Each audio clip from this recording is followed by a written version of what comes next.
그거 위해서 인생을 다 바치는 거. 근데 그러다가 이제 한순간에 이제 외면받기 시작하고. 그러니까 그런 명과 암이 있죠. 네.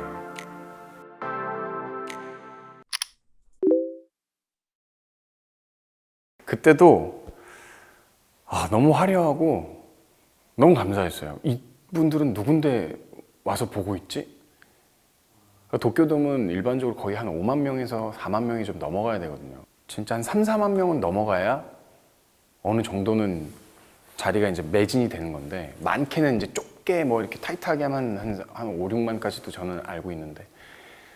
근데 어쨌든 도쿄돔 할 때도 프로모터랑 좀 저희 회사에서도 많이 좀 의견이 틀렸던 것 같아요. 우리는 못한다, 못 채울 거고, 그리고 조금 꽉 채워서 정말 매진시켜가지고 뭐 2, 3회를 더 하고 싶다. 그게 이제 사이타마 아레나라는 곳이 이제 두 번째 공연장인데, 1번은 도쿄돔, 2번이 사이타마 아레나 뭐 이렇게 있는데, 그래서 저희는 이제 사이타마 아레나를 몇 회를 더 하겠다. 근데 프로모터 아니다, 이건 어떤 상징성이 있다. 그때만 해도 스왑이라는 그룹이, 그 기무라 타쿠야 있었던 그룹이 늘 도쿄돔에서 이제 꽉 채워서 많이 했었거든요. 근데 제가 사실 초등학교 때 봤던, 초등학교 때는 아시지만 지금은 뭐 컴퓨터 들어가서 검색만 하면 다 볼 수 있지만, 그땐 저희는 테이프로 봤잖아요. 그 테이프 이렇게 어떻게든 저 이태원 동대문에서 제가 구해가지고 마이클 잭슨 공연, 뭐 스왑 공연, 왜냐면 춤을 공부를 해야 되는데 레퍼런스도 없고 모티베이션이 없는 거예요. 저한테 어떤 동기가 안 되겠다 그래서 막 동대문 가갖고, 아저씨, 그때 꼭 가면 웃긴 게 있어요. 중학생이 가면 아저씨 이름 100에서 한 99명은 야한 동영상인 거예요. 구하러 가면. 아 그래? 이거 줘? 아니 전 이게 아니고 전 이게 아닙니다. 저는 혹시 아무로나미에나 뭐 마이클 잭슨, 뭐 마돈나 뭐 이런 공연 테이프 있나요? 야 그래? 이거 아니고? 뭐 이러면서 막 그거 구해서 막 이런 안무를 익히고 숙지하고 막 이랬었거든요. 그러니까 그런 도쿄돔인데 내가 여기서 공연을 한다고? 에이, 이건 아닌 것 같은데? 왜냐면 그거 하기 전에 제가 잠실 주경기장에서 공연을 한번 했었거든요. 그거보다 넓어요. 도쿄돔이. 넓고 높고. 근데 어쨌든 주경기장에서 공연을 해본 저로서는 정말 사람이 어떻게 보이냐면, 보이세요? 요만해요.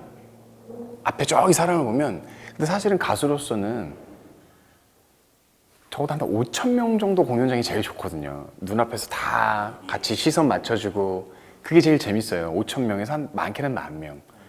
근데 10,000명이 넘어가는 순간 공연하는 퍼포머 입장에서는 앞에 눈앞에 있는 사람들이 잘 안 보여요. 왜냐면 폭죽을 쏴야 되기 때문에 거리도 안전거리를 유지해야 되고 손 한 번 못 잡아주는 거죠. 근데 이제 연출에 따라서는 이제 뭐 이를테면 뭐 카트를 타갖고 뭐 이렇게 내리면 이렇게 쭉 한 바퀴 돌면 하지만, 그 손 한 번 잘못 잡았다가 사고 나면 또 안 되잖아요. 근데 5,000명, 4,000명, 많게는 한 8,000명까지는 이게 되거든요. 막 아이콘, 놀고. 저는 그 주경기장이 너무 저한테는 화려하고 좋고 기억에 남았는데, 내가 뭘 했는지 모르겠는 거예요. 그 1시간 40분, 2시간 동안. 도쿄돔은 이거보다 더 하지 않을까? 그래서 이제 제가 연출을 좀 바꾸긴 했는데, 저도 카트 타고 한번 누구나 다 하는. 도쿄돔 가면 카트는 한 번씩 타더라고요.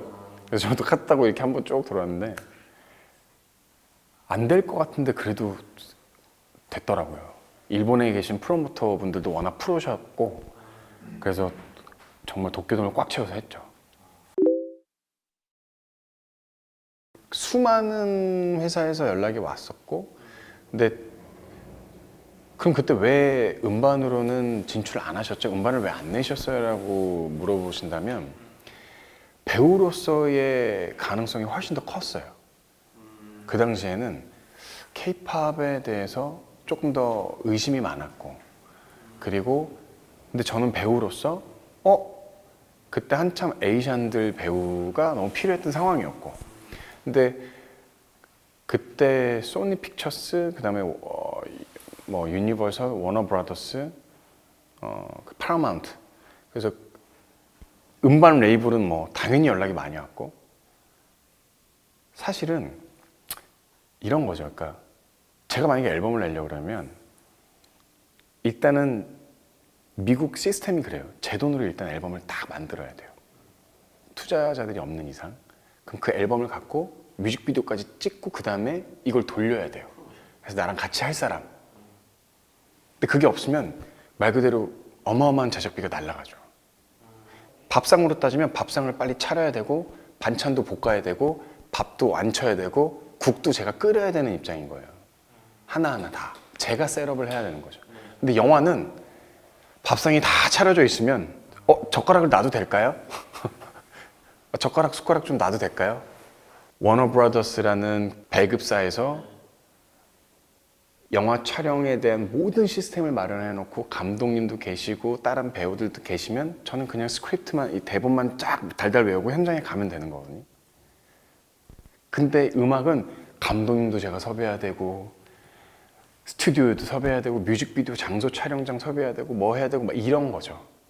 그러니까 제 입장으로서는 가만히 있어봐. 앨범보다는 내가 빨리 미국 시장에 알리기에는 배우로서가 훨씬 입지가 좋은데 가능성이 더 빠르겠는데 해서 이제 오디션을 보고 처음 시작하게 된 게 제가 박찬욱 감독님 그 사이버 오지만 괜찮아를 찍고 나서 유심히 지켜본 한 사람이 있었어요. 일본 배급사 중에 워너브라더스 일본 지사장이 계셨는데 지사장님이 그 밑에 어시스턴트 한 분 계셨고 그분이 저를 되게 좋게 본 거예요. 그래서 저를 추천을 한 거죠. 워너브라더스에. 워처스키 그 감독이 저를 보고 와라 했는데 여기서 더 웃긴 에피소드는 제가 안 가요. 월드 투어 할 때였어서 제가 어디 태국인가 어디 공연을 하고 바로 그 다음에 홍콩인가 어디였는데 아직 기억이 가물가물해요. 나라는 어딘지 모르겠는데 하루 딱 쉴 수 있는 거예요.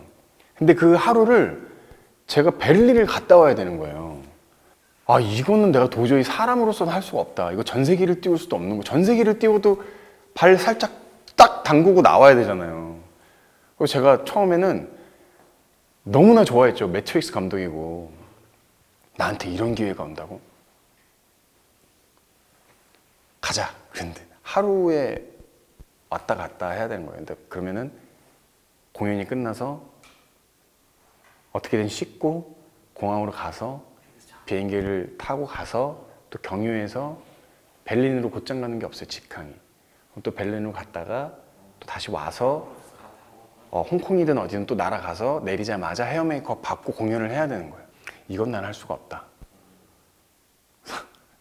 당차게 못 간다 했죠. 근데 워처스키 입장에서 그게 너무 재밌었나 봐요. 얘가 뭔데 내가 오라 그랬는데 안 왔지? 알았어. 그럼 기회를 줄게 또. 언제 올 수 있어? 가 된 거예요. 나 다음 주에 가능한데? 그래서 그럼 4일 왔다 갈 수 있겠냐? 그래서 왔다가 거기서 또 세 번째 그게 오디션이었어요. 첫 번째, 두 번째는 그냥 테이프로 보냈고 그러면서 이제 스피드 레이서가 됐고 그 다음에 이제 워너브라더스랑 정식으로 이제 미팅을 하면서 이제 닌자 어세신이라는 영화를 찍게 됐죠. 한국에서 공연했을 때 저는 아직도 기억에 남는 게 아직도 제가 한국에서 첫 공연할 때 제가 너무나 신경 쓰였던 게 사람이 꽉 찰까? 3,000명이 안 들어오면 어떡하지? 근데 딱 무대에 섰는데 꽉 차 있는 거예요. 그 파란 불빛, 그 은색 불빛. 제 트레이드 마크처럼 색깔이 있었던 게 은색이었거든요. B라 그래갖고 이제 실버였는데 근데 그게 꽉 차 있는 걸 보는 순간 너무 감사하다. 그게 누군가는 자꾸 그렇게 얘기를 해요. 그게 어떤 기분이야? 얼마나 설레이고 얼마나 좋은 기분이야? 말로 설명할 수가 없어요. 정말 말로 설명할 수가 없어서 그래서 참 연예인이라는 직업이 힘든 것 같아요. 그 2시간을 그 화려함과 그 내가 뭔 짓을 해도 내가 손짓 발짓을 해도 좋아해 주는 사람들과 함께 했다가 그 시간이 딱 끝나면 혼자와의 싸움을 하는 거죠. 방 안에서 혼자 샤워하고 나서 혼자 이게 여러분들이 연예인 특히 가수의 직업에 대해서 굉장히 얼마나 화려하고 좋을까라고 생각하시지만 그렇지 않거든요. 그러니까 그 2시간을 위해서 가수들은 몇 개월씩 자신과의 싸움을 하는 거고, 짧게는 댄스 가수의 수명 예전엔 한 4, 5년이었지만 지금 한 10년 정도 되잖아요. 그거 위해서 인생을 다 바치는 거. 근데 그러다가 이제 한순간에 이제 외면받기 시작하고, 그러니까 그런 명과 암이 있죠. 예.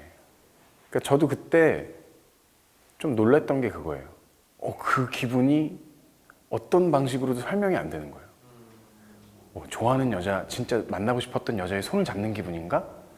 야, 로또 맞은 기분이야? 아니요. 그냥 차원이 틀려요. 2시간 동안 내가 누군지를 몰라. 그분이 오셨어요. 그냥 그분이 잠깐 오셨다가 이렇게 나가요. 그러니까 내가 뭘 했는지도 기억도 안 나고.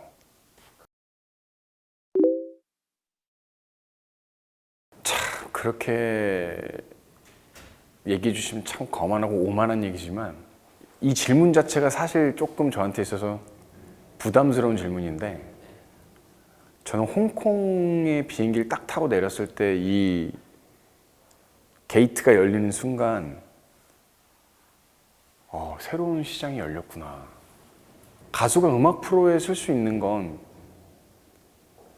한 100팀 나오면 10팀 가능하거든요. 100팀이 뭐야? 한 수백 팀 나오면 10팀이 가능하거든요. 근데 그 와중에서도 그 1등 하는 가수는 정해져 있잖아요.